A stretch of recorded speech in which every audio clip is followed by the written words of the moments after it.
Hello friends, welcome on Sairaj commerce classes. Okay, आज हम start करेंगे एमकॉम से रिलेटेड स्टडी जो है स्टार्ट कर चुके हैं हम लोग कॉरपोरेट फाइनेंस का, ठीक है, और फाइनेंशियल मैनेजमेंट भी बोल सकते हैं एमकॉम का, ठीक है। इसमें हमने क्या क्या देखा था, रेशियो एनालिसिस कवर किया और कॉस्ट ऑफ कैपिटल कवर किया। अब नेक्स्ट हम कवर कर रहे हैं कैपिटल स्ट्रक्चर, ओके। और कैपिटल स्ट्रक्चर भी हमने स्टार्ट कर दिया है। उसके अंदर हमारे पास कितना हुआ है देख लेते हैं हम लोग एक बार, ठीक है।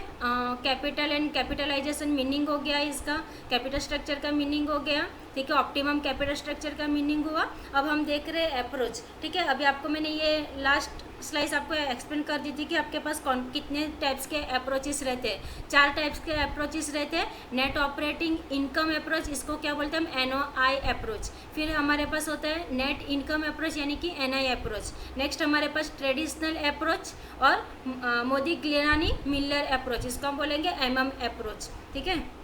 अब एक एक करके हम देखते हैं। यहाँ पे आपके पास पहला कौन सा है, नेट इनकम अप्रोच यानी कि NI अप्रोच, ठीक है। अब NI अप्रोच दिया किसने था, डेविड ड्यूरांड ने दिया था, ठीक है। किसने दिया था, डेविड ड्यूरांड ने, ये ध्यान में रखना है नाम उसका। Identify the 2 extreme capital structure theories, that is the NOI और NI, ये दोनों किसने दिया है हमें, डेविड ड्यूरांड ने दिया है। अब इस NI अप्रोच के थ्रू वो बोलना क्या चाहता था, ठीक है, डेविड ड्यूरांड क्या कहना चाहता था हमें, ठीक है। तो according to the NI approach वो क्या बोल रहे थे कि जो कैपिटल स्ट्रक्चर है, ठीक है, जो कैपिटल स्ट्रक्चर है वो कैसा हैज़ रिलेवेंस, ठीक है, कैसा है वो, relevance, and a firm can increase the value of the firm and minimize the overall cost of capital by employing debt capital in its capital structure, ठीक है। इसमें याद रखने जैसा कितना है कि इन्होंने क्या बोला था, नेट इनकम अप्रोच किसने दिया, डेविड ड्यूरांड ने, और उन्होंने हमें ये अप्रोच के थ्रू हमें ये वहाँ पे बताने की कोशिश की है कि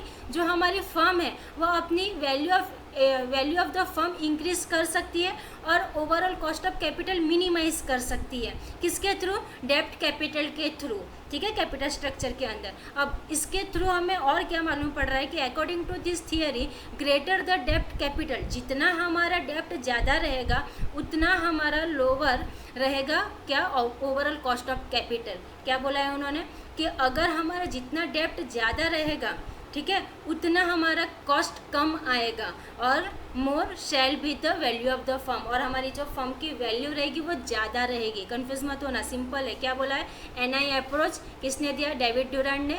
क्या एक्सप्लेन किया उन्होंने कि ये क्या है, रिलेवेंस थियरी है, ठीक है, ये कौन सी है, रिलेवेंट थियरी है। और इसके अंदर उन्होंने क्या बोला कि भाई अगर हमारे कैपिटल एम्प्लॉयड में कोई चेंजेस आते हैं तो हमारे फर्म पे भी उसकी इफ़ेक्ट होती है। जैसे कि अगर हमने डेप्ट ज़्यादा लिया तो हमारी ओवरऑल कॉस्ट ऑफ कैपिटल कम हो जाएगी। कैसे हो जाएगा, क्या होगी, ठीक है, यहाँ पे क्या इंक्रीज और डिक्रीज जैसा हो जाएगा। कैसा, ये अगर हमारा डेप्ट बढ़ रहा है, ठीक है, डेप्ट अगर हमारा इंक्रीज हो रहा है तो हमारी जो कॉस्ट ऑफ कैपिटल है ओवरऑल वो कैसे हो जाएगी, कम हो जाएगी, ठीक है, वो गिर जाएगी, ठीक है। तो मैंने आपको यहाँ पे एरो के थ्रू एक्सप्लेन किया यानी आपको ये परफेक्टली समझ में आएगा। इसको हम इंक्रीज और इसको डिक्रीज बोलते हैं, ठीक है। अब इसके कुछ एजम्पशंस हैं जो ध्यान में रखने जैसे। क्या है, द कॉस्ट ऑफ डेप्ट is less than cost of equity.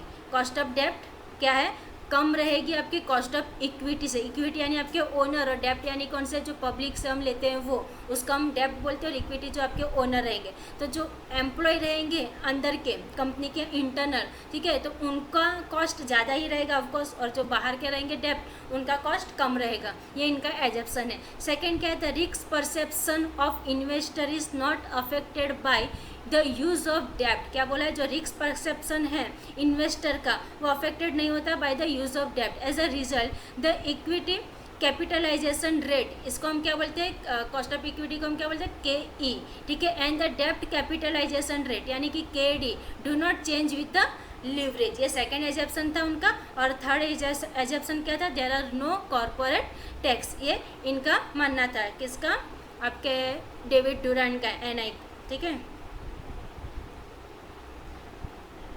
इसके बाद हम देखेंगे नेक्स्ट, ये था आपके पास NI अप्रोच, ठीक है। नेक्स्ट है NOI अप्रोच यानी कि नेट ऑपरेटिंग इनकम अप्रोच। अब ये भी किसने दी थी, डेविड ड्यूरांड। मैंने आपको पहले ही बोल दिया NI और NOI डेविड डुरान ने दिया था। अभी सिंपल है, यहाँ पे आप अच्छे से भी याद रख सकते हो। NI यानी रिलेवेंट थियरी, NOI बोलेंगे ना, नो नो, ठीक है, वहाँ पे स्पेलिंग में देखो NOI, यानी कि आपके पास यहाँ पे ही आ जाता है नो, यानी ये हो जाती है आपकी इररिलेवेंट थियरी, ठीक है।